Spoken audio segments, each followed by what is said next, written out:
Bine v-am găsit, bine v-am regăsit, dragilor din Zodia Capricorn, oriunde v-ați afla.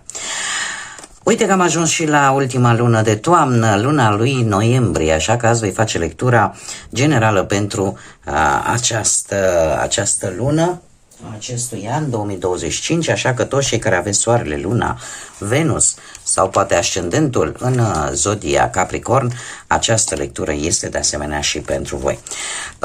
Ca de fiecare dată trebuie să vă readuc aminte că este totuși o lectură generală și că luați decât ceea ce rezonează cu voi, restul lăsați-le să zboare în univers, pentru că sigur sunt pentru alte energii care într-o mai mică sau mai mare măsură au o legătură cu Zodia Capricorn. Înainte de a începe să citesc aceste cărți din oracolul frunzelor de ceai, așa cum mulți dintre voi s-au obișnuit, am zis că e bine să fac și niște mici specificații legate de aspectele astrologice pentru această lună noiembrie. Și voi începe cu prima, care este o lună plină în Taur. O lună plină în Taur care, într-un fel sau altul, va încerca oarecum să ne facă să acordăm mai multă atenție pe resurse, da, pe ceea ce deținem, pe bani, dar și pe relații, pe relațiile interumane, pe relațiile, indiferent că sunt ele sentimentale sau sociale. De asemenea, mai avem și o lună nouă în Scorpion, undeva pe 20 noiembrie, care, desigur, ne va invita. Acum depinde cum, în ce manieră, mai bună sau mai rea, depinde de la caz la caz, dar ne va invita să închidem niște cicluri, niște etape, niște capitole din viața noastră pentru a îmbrățișa, pentru a ne pregăti de ce va urma să vină, o nouă formă de a fi, o nouă formă de a gândi lucrurile sau de a face planuri. Mai avem de asemenea și, cred că două aspecte cele mai importante consider, eu am spicuit așa din aspectele astrale pe cele care mi s-au părut mie mai interesante pentru voi. Avem un Mercur retrograd în Săgetător, care începe cu data de 9 și se mai termină pe data de 29 noiembrie, care de asemenea ne împinge oarecum să ne schimbăm un pic filozofia vis-a-vis de viață, vis-a-vis de relațiile noastre, vis-a-vis de felul în care ne comportăm, de felul în care comunicăm cu ceilalți. Și asta vine poate prin, cum să spun eu, prin anumite situații posibil, cumva care vin din trecut și care ori nu și-au găsit rezolvarea, ori pur și simplu e ca o readucere aminte, cum să spun eu, a experiențelor din trecut, dacă noi am învățat ceva din ele, da? Și cumva să nu le mai repetăm. Da? Ca o aducere aminte, practic. De asemenea, aș mai putea să zic vis-a-vis de acest Mercur retrograd în Săgetător, dacă aveți, mai ales la cei care aveți ascendentul în Berbec, Leu și Săgetător, zodiile de foc, ar trebui să fiți foarte atenți în această lună la felul în care purtați dialoguri, la felul în care comunicați și să încercați pe cât posibil să evitați conflictele în măsura de sigur în care se poate. Câteodată știți cum e, că fuga e rușinoasă, dar câteodată e și sănătoasă, da? Adică să preferați mai bine să vă îndepărtați de respectiva tensiune decât să participați la ea. De ce? Pentru că nu este un moment tare bun, vă poate aduce mari probleme și destul de multe neînțelegeri. Cum de asemenea, desigur, nu este o lună propice pentru niciuna dintre zodii în a lua decizii la nervi, a lua decizii fără să fim, cum să spun eu, la nervi, mânați de impulsivitate, nu este tocmai cea mai bună variantă de a lua decizii și de a face alegeri. Mai avem de asemenea o poziție a lui Uranus undeva pe 21 noiembrie, care, într-un fel sau altul, trebuie să vă spun că va avea un efect global. De ce? Pentru că va intensifica foarte mult energiile, mai ales pe partea asta, aș zice, care una caldă, una rece. Una caldă că, într-adevăr, apar noi inovații, apar noi idei, apare o creativitate un pic mai mare, probabil că se vor face anumite descoperiri, dar, să zicem, partea mai rece, care consider eu că nu e chiar atât de rece, va fi atât de intensă dorința de a schimba structurile la nivel global, dragilor, de a schimba structurile, de a ieși din zona noastră de confort și de a schimba ceea ce nu mai este sănătos, ceea ce nu mai este bun pentru noi.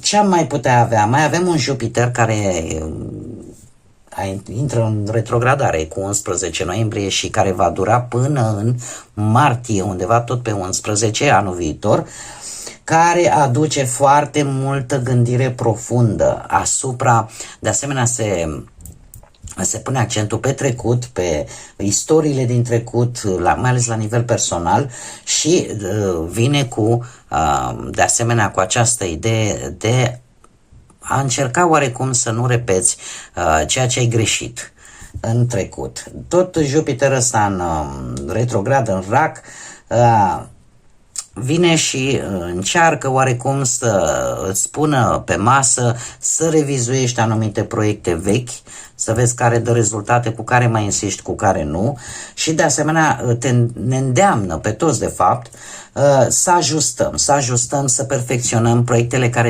actuale, cele la care lucrăm în acest moment. Un mare accent, de asemenea, acest Jupiter retrograd se pune pe sănătate, indiferent de zodie. Mare grijă cu sănătatea în această perioadă, să evităm excesele și să încercăm să avem o alimentație cât mai armonioasă, cât mai echilibrată, sau chiar și pe planul stresului, da? Să încercăm pe cât posibil și pe cât se poate să noi eliminăm din acest hormon al stresului care ne mănâncă zilele și care a ajuns boala secolului. De asemenea, pot apărea mici întârzieri pe anumite planuri, lucrurile cumva, ori amânări în anumite proiecte, că dacă Jupiter, marele benefic, este retrograd, cam așa se întâmplă.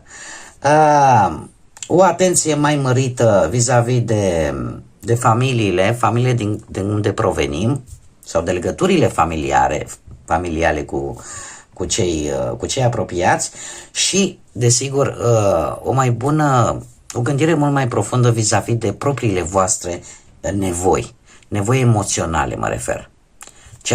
Cam ce vă doriți voi? Întrebări filozofice, așa, suntem foarte filozofi în această lună noiembrie. Din punct de vedere strict, ce vă privește pe voi, aș spune că luna asta plină din Taur, în primul rând, vă poate afecta ambitul ăsta spiritual sau ceea ce este ascuns, ceea ce nu se vede. Și Mercur retrograd în Săgetător, cel mai mult pe voi, știu că nu o să vă placă, dar eu îmi fac datoria să vă spun ce ne spun aspectele astea astrale. Vă poate afecta finanțele. Deci se cere foarte multă precauție, iar pentru asta probabil că ar trebui un pic să regândiți rutina zilnică. Să o regândiți și, în general, să vă axați un pic și pe bunăstarea fizică a voastră. O regândire mai atentă, o analiză mult mai bună, vă poate ajuta să găsiți noi forme de a vă echilibra un pic atât munca cât și viața personală. Bun, dragii mei, haideți să vedem acum și ce ne spun cărțile.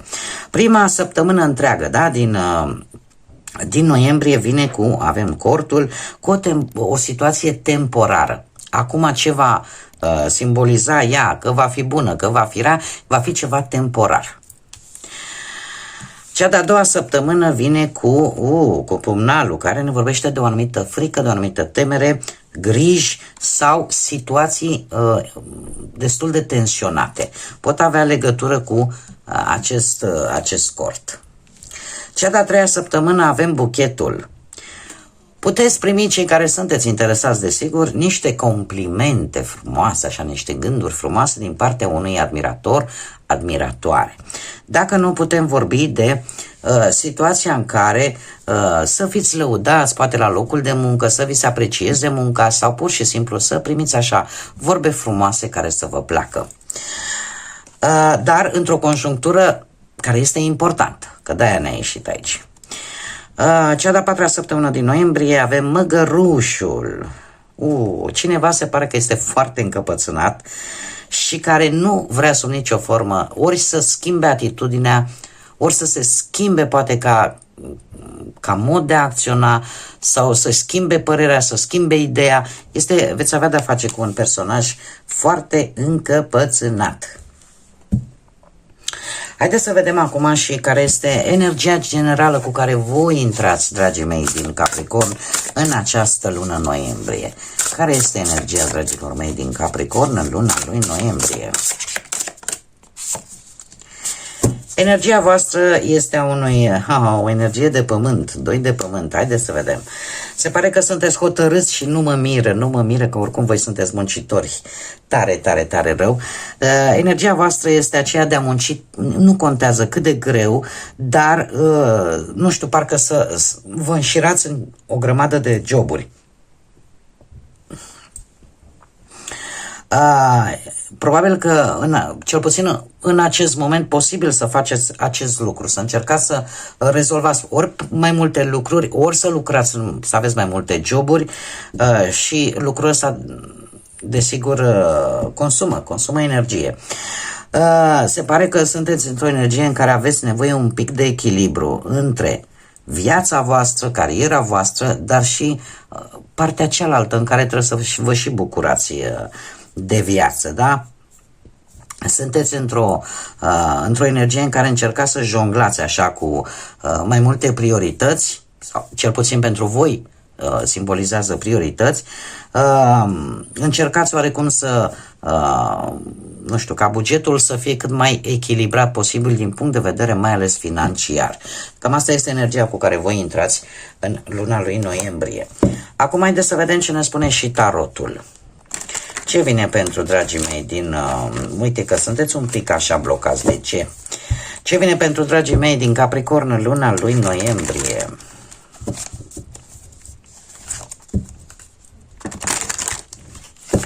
Hai să deblocăm energiile, zic. Haideți să vedem. Situația voastră actuală este legată poate de o energie de apă. Pești, rac sau scorpion. E posibil ca unii dintre voi chiar să aveți legături cu aceste zodii prin intermediul poate al ascendentului, da? Să aveți un ascendent într-o zodie de apă, rac, pești sau scorpion. Cert este că e o situație în care încercați să vă păstrați cât mai multă toleranță, cât mai multă diplomație, cât mai mult calm, vis-a-vis poate de o anumită persoană, o persoană posibil mai în vârstă decât voi, și încercați cumva să rezolvați orice conflict, orice stare tensionată, da? Poate că la locul de muncă încercați să fiți cât mai echilibrați, să luați decizii cât mai echilibrate. Poate chiar aveți de-a face, dacă nu sunteți voi și poate este o altă energie implicată, cineva mai în vârstă ca voi, poate sau nu să aibă legătură cu zodiile de apă, dar care încearcă într-o oarecare măsură să te ajute. Poate, nu știu, să-ți găsești de muncă, da? De moment, poate pe partea banilor sunteți destul de emoțional, dacă vă regăsiți voi în mod direct cu aceste zodii, în care cheltuielile cumva sunt un pic mai mult emoționale decât raționale și așteptați poate să vi se returneze, nu știu, poate vreun împrumut. Posibil și asta. Dacă vorbim de viața sentimentală, relație se pare că nu duce lipsă de sentimente, nu duce lipsă de emoții, dar eu cred că cel mai important probabil că nu duce lipsă de înțelegere. De înțelegere și de respect. În ceea ce privește cei singurei, aș spune că sunteți în faza în care poate să vreți să cunoașteți mai bine, de asemenea o energie un pic mai în vârstă decât voi, un pic mai mare ca voi ca și vârstă, dar este cineva foarte sentimental, foarte înțelegător, un personaj iubitor și foarte blând. O energie foarte blândă. Haideți să mergem mai departe și să vedem ce ne mai spun cărțile.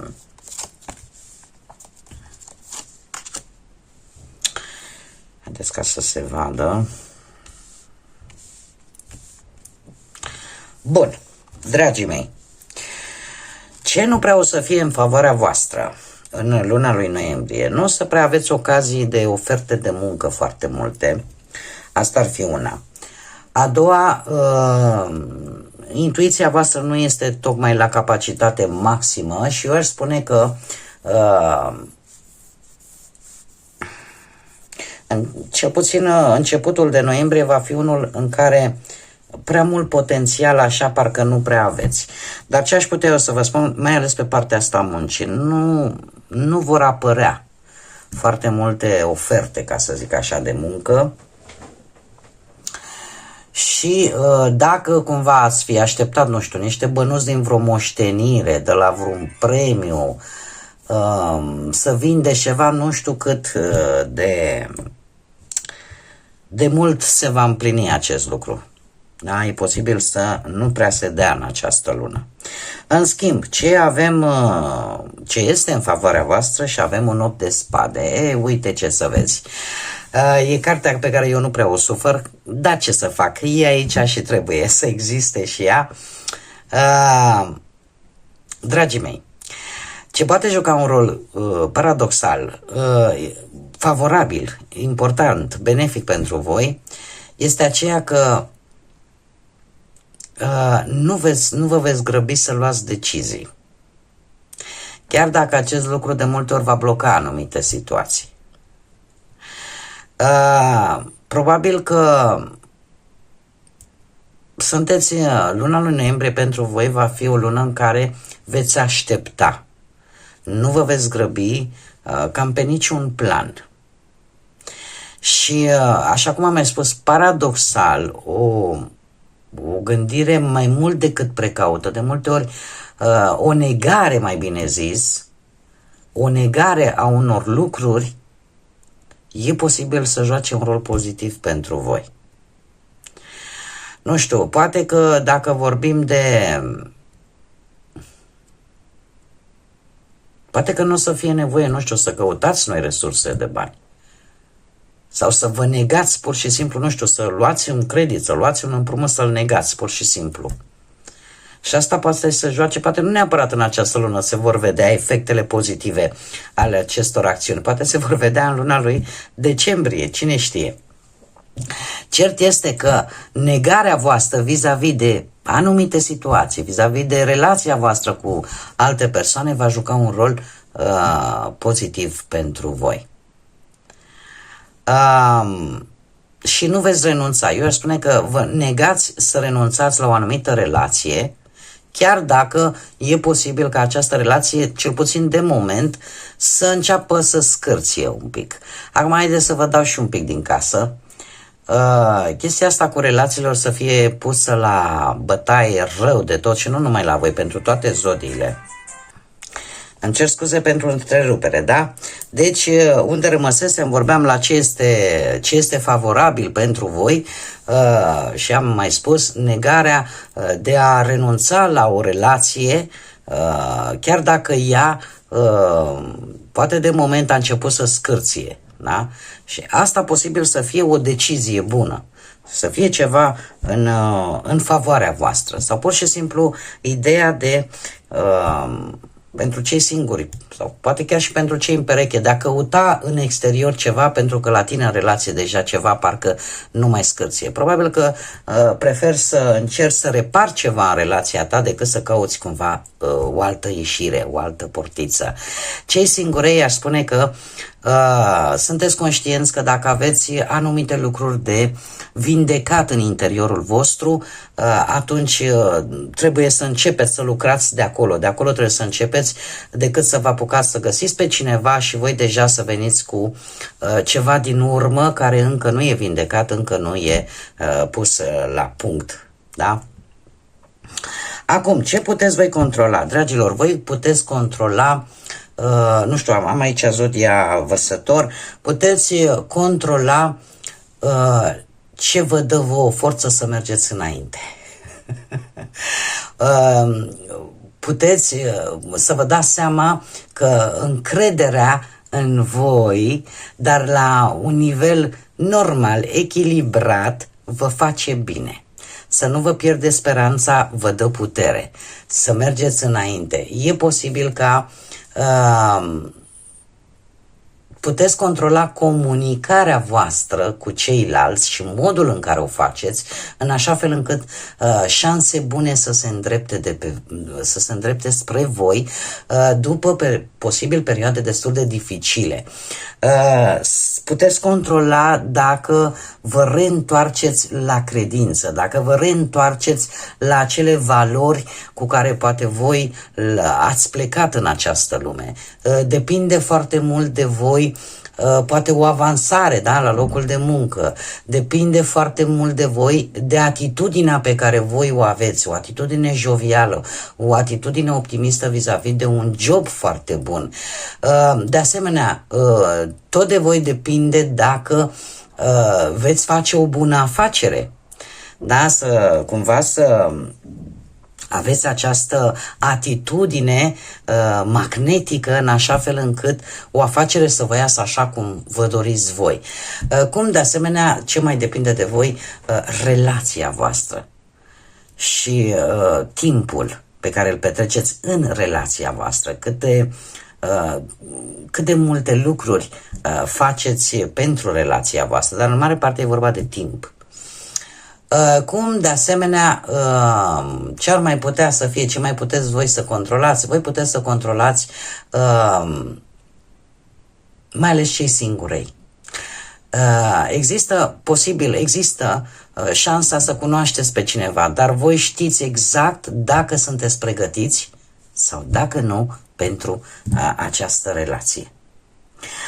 În schimb, ce nu puteți controla? Un 9 de cupe. Ei, dragii mei, știți cum e, timpul și progresul nu stau pe loc, merg înainte. Voi nu puteți controla un anumit progres, care poate să vă schimbe un pic paradigma, să vă schimbe un pic felul în care vedeți lucrurile. Da? Și asta am văzut-o chiar și în aspectele astrale. E posibil să apară necesitatea de a te extinde. Nu știu, ca e afacerea ta sau pur și simplu, nu știu, să faci ceva în plus relaționat cu cariera ta profesională și lucrul ăsta, logic, te împinge, nu e ceva ce îl faci tu, te va împinge să te ocupi îndeaproape de acest lucru. De asemenea, răspunsurile, nu știu, dacă vorbim de interviuri, nu depinde de voi, nu le puteți controla voi. Eu aș zice că sunt destul de multe șanse ca aceste răspunsuri să vă parvină la scurt timp după ce ați făcut interviul. Dar, cum am mai spus, nu depinde foarte mult de voi când primiți acest răspuns. De asemenea, faptul că anumite probleme încet, eu aș zice mai degrabă undeva după 29 noiembrie, e posibil ca anumite probleme pe parte financiară să înceapă așa să se mai ducă pe pustii și să vă lase să aveți un pic de stabilitate cel puțin, să vă mai dea poate așa un respiro pentru cei care într-adevăr au ceva probleme serioase cu bănuții. Cum, de asemenea, dacă aveți ceva bani de recuperat, logic, voi vreți să-i recuperați, dar nu ține de voi. Așa că, cumva, timpul va spune în ce măsură îi veți recupera. Ce ar mai fi și ce nu ține de voi? Un plan pe care poate perechea voastră îl are și care vrea să-l facă împreună cu voi, dar se pare că cumva controlul nu stă la voi vis-a-vis de acest plan, dar de care probabil că veți afla. Și de asemenea veți avea șansa în această lună să cunoașteți persoane noi, să socializați un pic mai mult, să apară tot felul de situații în care veți vrea, nu veți vrea, poate va trebui să participați, nu, la anumite evenimente. Bun. Haideți să mergem mai departe și să vedem ce date importante am pentru voi, dragilor din Capricorn, pentru luna lui noiembrie. Care sunt datele importante pentru luna noiembrie? Și am aici, ia să vedem că am 3 cărți. Și să vedem așa despre ce e vorba. Dragii mei, în momentul în care voi urmăriți această lectură, e posibil, nu știu acum dacă eu vă dau datele, am 4, 6, deci 4 și 6, am 10, am 14, am 20 și 24. Date importante în care tu va trebui să... E posibil să primiți în probabil una din aceste zile, sau voi știți mai bine dacă poate știți dinainte, aveți programări ceva, pentru că e posibil să primiți o veste pe care trebuie să o înfruntați cu curaj, trebuie să o înfruntați fără teamă, fără frică, și eu aș mai spune că e posibil totuși să fie o veste care să-ți placă. O veste care să-ți placă sau nu, pentru că poate implica o schimbare poate de loc, poate implica o sete așa de aventură. Și voi, mai mult nu știu cum să spun eu, hai că puteți să vă schimbați, dar nu foarte ușor așa, nu prea vă schimbați voi deloc așa de repede, așa de iute. Avem de asemenea, este foarte interesant pentru că sus, de asta le-am pus jos, am acum, mai târziu sau mâine. Deci aceste lucruri se pot întâmpla din momentul în care voi vedeți, în momentul în care îl vedeți, un pic mai târziu sau în ziua următoare de când voi vedeți această lectură. Acum, revenind la datele noastre, avem data de 2, de 27, de 29 și de 30. Și de asemenea data de 4 sau de 8 noiembrie. Ce ne spun aceste cărți? Spune așa, mai ales data aia de 27, de 29 sau de 30, mare atenție, pentru că e posibil să intrați într-un conflict, într-un dezacord sau pur și simplu să intrați într-o competiție neloială. Cum de asemenea în care cineva va încerca poate chiar să vă umilească sau să vă facă să vă piară curajul așa, să fiți voi mai timizi un pic. De asemenea, iar asta se poate întâmpla mai târziu de când voi urmăriți această lectură sau în aceste date pe care eu vi le-am dat. Mai avem de asemenea anumite dorințe împlinite, ceva care vă va face plăcere, ori mâine, în ziua următoare de când voi urmăriți această lectură, dar să fie în noiembrie posibil, pentru că eu oricum o să public astea un pic mai devreme de 1 noiembrie, sau să aibă undeva loc pe data de 4 sau pe data de 8. Mergem mai departe și haideți să vedem și ce energii, ce persoane vor fi importante pentru voi, dragilor, din Capricorn, luna lui noiembrie. Și de data asta nu mai facem cu litere, vom face cu caracteristici fizice. Ia să vedem ce mi-a căzut. Ia uite, avem pe cineva care îi place să-și poarte părul împletit. Că e o codiță, că-s mai multe, îi place să aibă părul împletit. De asemenea, mai avem pe cineva mai plinuț, așa, mai, cum bine spune aici, plus size, da?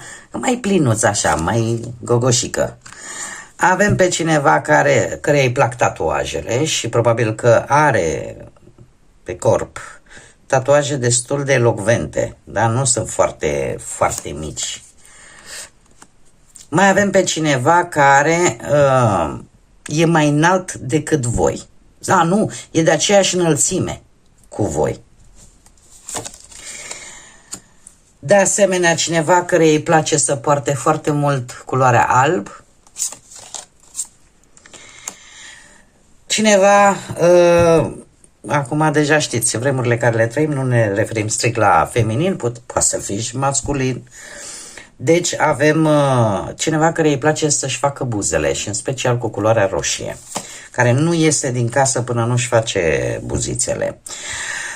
Avem pe cineva blond și pe cineva care ori uită să se radă, ori pur și simplu așa îi place să se poarte, să-și lase un pic de bărbiță. Mergem mai departe. Acestea sunt persoane, energii cu care voi puteți interacționa sau care vor avea o anumită importanță de-a lungul lui noiembrie pentru voi. Haideți să vedem acum și ce mesaj important au îngerii pentru voi, dragilor, din Capricorn în luna lui noiembrie. Mesajele, ce mesaj important ai pentru dragii mei din... Și avem aur. Aur.